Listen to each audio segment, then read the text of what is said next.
আজকে আমরা হচ্ছে যে ফার্স্ট কন্টিনিউয়াস টেন্সটা শিখব। কারণ কথা বলার ক্ষেত্রে আমাদের অতীতকালের চলমান কথাবার্তাগুলো বোঝাতে ফার্স্ট কন্টিনিউয়াস টেন্সটা অনেক বেশি ইউজ হয়ে থাকে। তাহলে ফার্স্ট কন্টিনিউয়াস টেন্স মূলত কাকে বলে?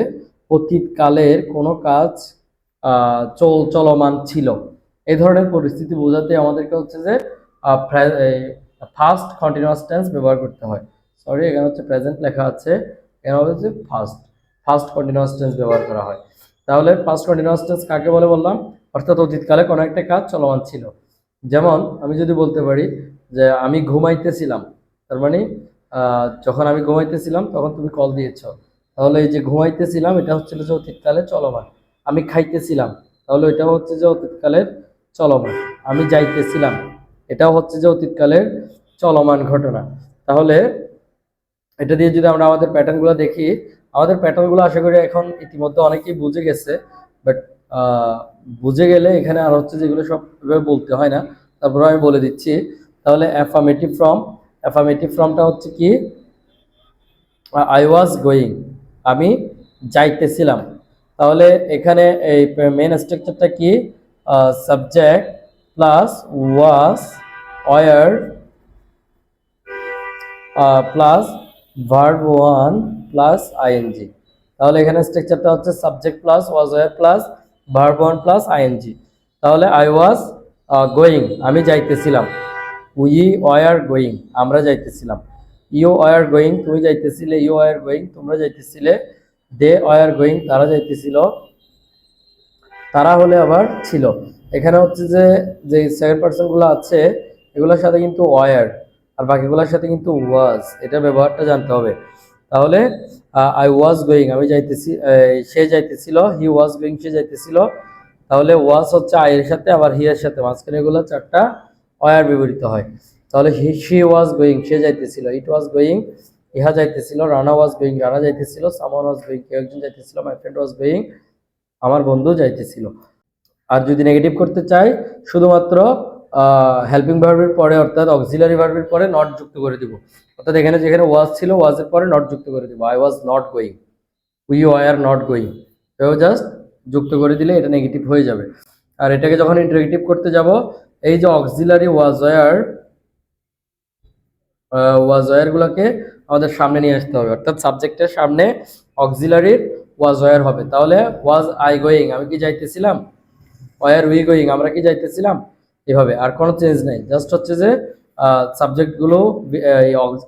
সাবজেক্টগুলো পরে চলে যাবে আর অক্সিলারি ভার্বগুলো আগে দিয়ে দিতে হবে। আর ওয়াজ নট কে সংক্ষেপে করলে হয় হচ্ছে যে ওয়াজেন্ট, ওয়াজ নট কে সংক্ষেপে করলে হয় ওয়াজেন্ট, আর ওয়ার নট কে সংক্ষেপে করলে হয় ওয়ারেন্ট। তাহলে ওয়ার নট উই গোয়িং, আমরা কি যাইতেছিলাম না। ওয়ার নট ইউ গোয়িং, তুমি কি যাইতেছিলে না। তার মানে হচ্ছে যে এই পুরো প্যাটার্নটাকে হচ্ছে যে ইন্টারগেটিভটার মতোই, শুধুমাত্র ওয়াজেন্ট ব্যবহার করবেন।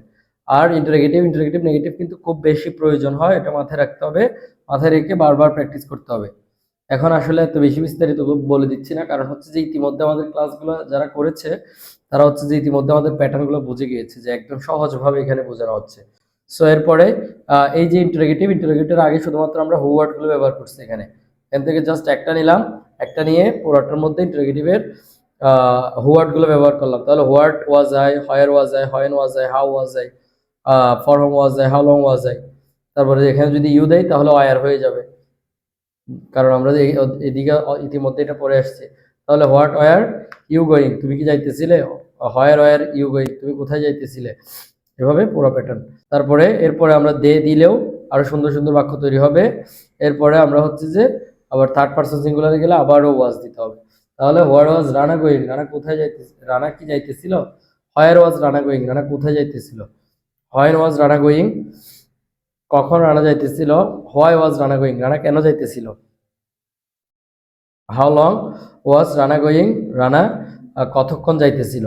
তাহলে এইভাবে করে পুরো প্যাটার্নটাই হচ্ছে যে শিখে নিতে হবে, কারণ হচ্ছে এই মেইন প্যাটার্ন যার মুখস্থ থাকবে টেন্সের পরবর্তী আর কোনো ঝামেলা হবে না।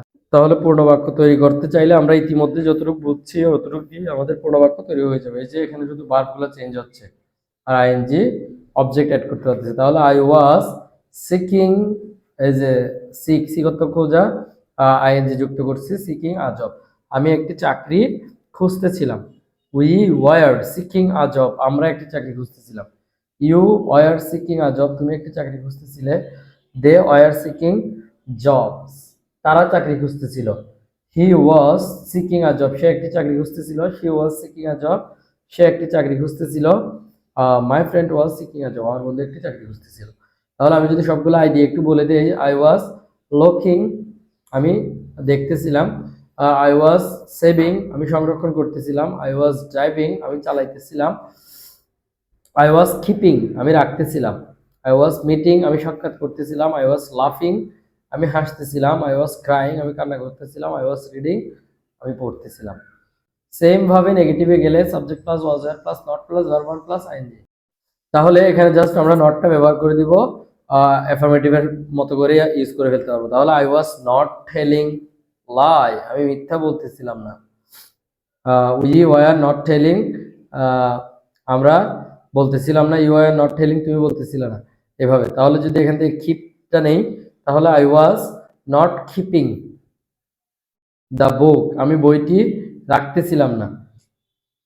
We were not keeping the book, আমরা বইটি রাখতেছিলাম না। You were not keeping the book, তুমি বইটি রাখতেছিলে না। My friend was not keeping the book, আমার বন্ধু বইটি রাখতেছিল না। এভাবে করে সাবজেক্ট অক্সিলারি, তারপর হচ্ছে যে not, main verb plus ING plus object, এই প্যাটার্নটা দিয়ে এখান থেকে সেন্টেন্সগুলো তৈরি করতে হবে। যদি হচ্ছে যে আমি ডিরেক্ট প্যাটার্ন বলে দিতাম যে সেন্টেন্স তৈরি করতে, সেক্ষেত্রে আমাদের সেন্টেন্স মেক করতে একটু কষ্ট হতো। বাট এখন আমরা এখান থেকে সেন্টেন্সগুলো মেক করে নিতে পারবো। এরপরে যদি ইন্টারোগেটিভে যাই, সেম আমাদের হচ্ছে ওদিকে যে প্যাটার্ন পড়ে আসছে ওই প্যাটার্নের সাথে এদিকে জাস্ট অবজেক্টগুলো অ্যাড করে দিলাম আর ভার্বগুলো চেঞ্জ করলাম। তাহলে I was seeking, was I seeking a job, আমি কি চাকরি খুঁজতেছিলাম। যদি বলি তুমি কি চাকরি খুঁজতেছিলে, ইউ ওয়ার সিকিং জব, তুমি কি চাকরি খুঁজতেছিলে। দে ওয়ার সিকিং জব, তারা কি চাকরি খুঁজতেছিল।